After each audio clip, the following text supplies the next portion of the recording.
আসসালামু আলাইকুম ভিউয়ার্স, আশা করছি আপনারা সুস্থ আছেন। আলহামদুলিল্লাহ আমিও অনেক বেশি ভালো আছি। যেখান থেকে ভিডিওটি দেখছেন সবাইকে ওয়েলকাম জানাচ্ছি নতুন একটি ভিডিওতে।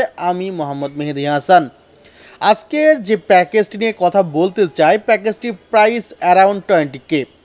একজ্যাক্ট প্রাইসটি ভিডিওর কোনো অংশে বলবো, তবে আপনাদের এই ভিডিওটি দেখা উচিত যাদের বাজেট 20,000 টাকার আশেপাশে, বা যারা নতুন কম্পিউটার কেনার কথা চিন্তা ভাবনা করছেন। ভিডিওটি স্কিপ না করে দেখতে থাকুন এবং চ্যানেলটিতে যদি এখনও সাবস্ক্রাইব করে না থাকেন, সাবস্ক্রাইব করে পাশের বেল আইকনটি ক্লিক করে রাখুন। ইতিমধ্যে সাবস্ক্রাইব করে থাকলে আপনাকে জানাই মোস্ট ওয়েলকাম। আজকের যে কনফিগারটি নিয়ে আলোচনা করতে চাই, বলেছি প্রসেসরটি ইন্টেল কোর i5-এর 6th জেনারেশন। তবে 6th জেনারেশন প্রসেসরে এসে আমাদের অনেকের মনের মধ্যে একটি ধারণা থাকে, ক্লক স্পিড এত কম কেন? যেখানে ইন্টেল কোর i3-তে clock speed, suppose Intel core i3 second জেনারেশনে ক্লক স্পিড 3.30 GHz, সেখানে ইন্টেল কোর i5-এর 6th জেনারেশনে 2.2, 2.8 বা 2.6 আন্ডার 3। এটা আসলে আমাদের মাথার মধ্যে কাজ করে না যে তাহলে কি এটা কোর i3-র চেয়ে এটা লো কোনো একটি প্রসেসর, স্পিড এত কম? আসলে আমি বারবার বলেছি যে একটি প্রসেসরকে কখনোই আপনি বলতে পারেন না তার ক্লক স্পিডের উপর ডিপেন্ড করে যে এটি আপডেট অর ব্যাকডেটেড। যেমন ইন্টেল কোর i5-এর 11th জেনারেশন প্রসেসরের ক্লক স্পিডও কিন্তু আন্ডার 3, অর্থাৎ যে বেস ক্লক স্পিড সেটি কিন্তু আন্ডার 3 এবং ম্যাক্সিমামটি বেশি। তেমন কিন্তু ইন্টেল কোর i5-এর 6th জেনারেশন প্রসেসরেরও যে বুস্ট ক্লক স্পিড সেটি কিন্তু 3.4 বা 3.3 কাছাকাছি থাকে। সুতরাং ক্লক স্পিড কম হলে আপনার দুশ্চিন্তার কিছু নেই। কোর থ্রেড বা এখানে বিল্ট ইন গ্রাফিক্স এগুলো যদি ঠিক থাকে, আই থিঙ্ক আপনার প্রসেসরটি খুব ভালো মতোই কাজ করবে। এবং ইন্টেল কোর i3-র 6th জেনারেশনের চেয়ে ইন্টেল কোর i5-এর 6th জেনারেশন অনেক বেশি স্পিড আপনাকে প্রোভাইড করবে, বিশেষ করে কোর ফ্যাসিলিটি আপনি বেশি পাচ্ছেন, থ্রেড ফ্যাসিলিটি বেশি পাচ্ছেন। ইন্টেল কোর i5-এর 6th জেনারেশন প্রসেসরটির সাথে যে মাদারবোর্ডটি রাখা হয়েছে সেটি হলো 110 মাদারবোর্ড, গিগাবাইট ব্র্যান্ডের, 3 বছরের ওয়ারেন্টি আছে। বলতে চাই 6th জেনারেশন এবং 7th জেনারেশনের প্রসেসরগুলো সাপোর্ট করে 110 চিপসেট বা 150 চিপসেট বা 250 চিপসেট মাদারবোর্ডগুলোতে। এই মাদারবোর্ডটিতে 3 বছরের রিপ্লেসমেন্ট ওয়ারেন্টি আছে। 4GB র্যাম রাখা হয়েছে, DDR4 2666 মেগাহার্জের 4GB র্যাম, 3 বছরের ওয়ারেন্টি আছে।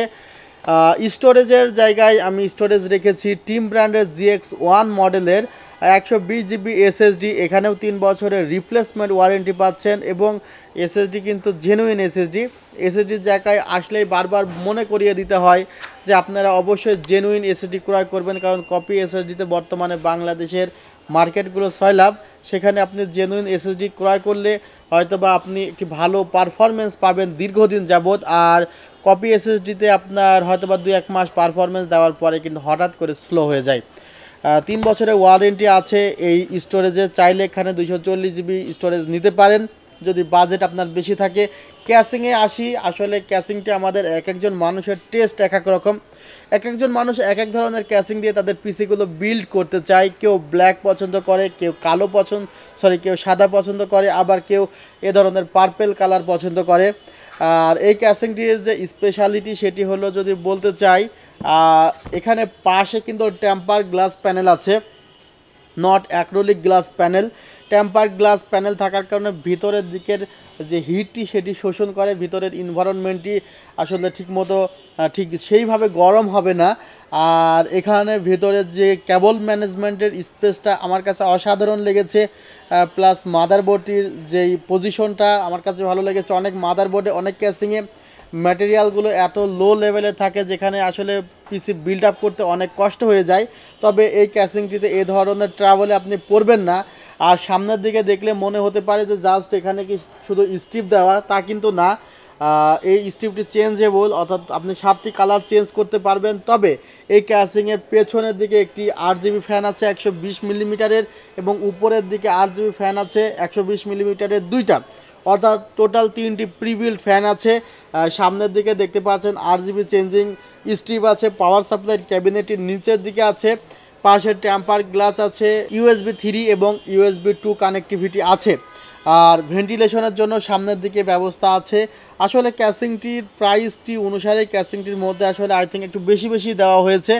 আর যাদের এই কালার বা এই ধরনের ক্যাসিং পছন্দ খুবই অল্প সময়ের মধ্যে নিতে পারেন যে কোনো পিসি বিল্ডের ক্ষেত্রেই। এই ডেস্কটপ কম্পিউটারের কনফিগারেশনে যে পাওয়ার সাপ্লাইটি রাখা হয়েছে সেটি স্ট্যান্ডার্ড লেভেলের। আর টোটাল কনফিগারটি বিল্ড করতে আপনার কস্টিং পড়বে 21,000 টাকা। যদি আপনার মনে হয় বাজেট বাড়াবেন, র্যাম এখানে 4GB র্যাম আছে, 8GB র্যাম করে নিতে পারেন। এছাড়া এখানে 120GB স্টোরেজ আছে, সেখানে আপনি 240GB করে নিতে পারেন। পাওয়ার সাপ্লাইয়ের কোয়ালিটি আরেকটু ভালো মানের নিতে পারেন। এই জায়গাগুলো আসলে ইমপ্রুভমেন্ট করার আছে। আর যদি মনে করেন বাজেট কমাবেন, সেক্ষেত্রে i3 6th জেনারেশন নিতে পারেন। ক্যাসিংটা এই ধরনের না নিয়ে একটু কম বাজেটের ক্যাসিং নিতে পারেন, তাহলে অথবা বাজেটটি আপনার কমে যাবে। আর এই ছিল একটি আইডিয়া আপনাদের সামনে শেয়ার করলাম। ভিডিওটি কেমন লেগেছে অবশ্যই আপনারা কমেন্টে জানাবেন। আর আমাদের শোরুমের ঠিকানা new elephant road, Suvastu orchid ICT ভবন, লিফটেড 7-এ উঠলে কিন্তু আমাদের শোরুমটি পাবেন। আমাদের শোরুমের ঠিকানা new elephant road, Suvastu orchid ICT ভবন, 7 ফ্লোর, 703 থেকে 740। লিফট থেকে বের হলে 740 নম্বর দোকানে, সেটা আমি বসি। আপনারা সবাই ভালো থাকবেন, সুস্থ থাকবেন। আল্লাহ হাফিজ। আসসালামু আলাইকুম রহমতুল্লাহ।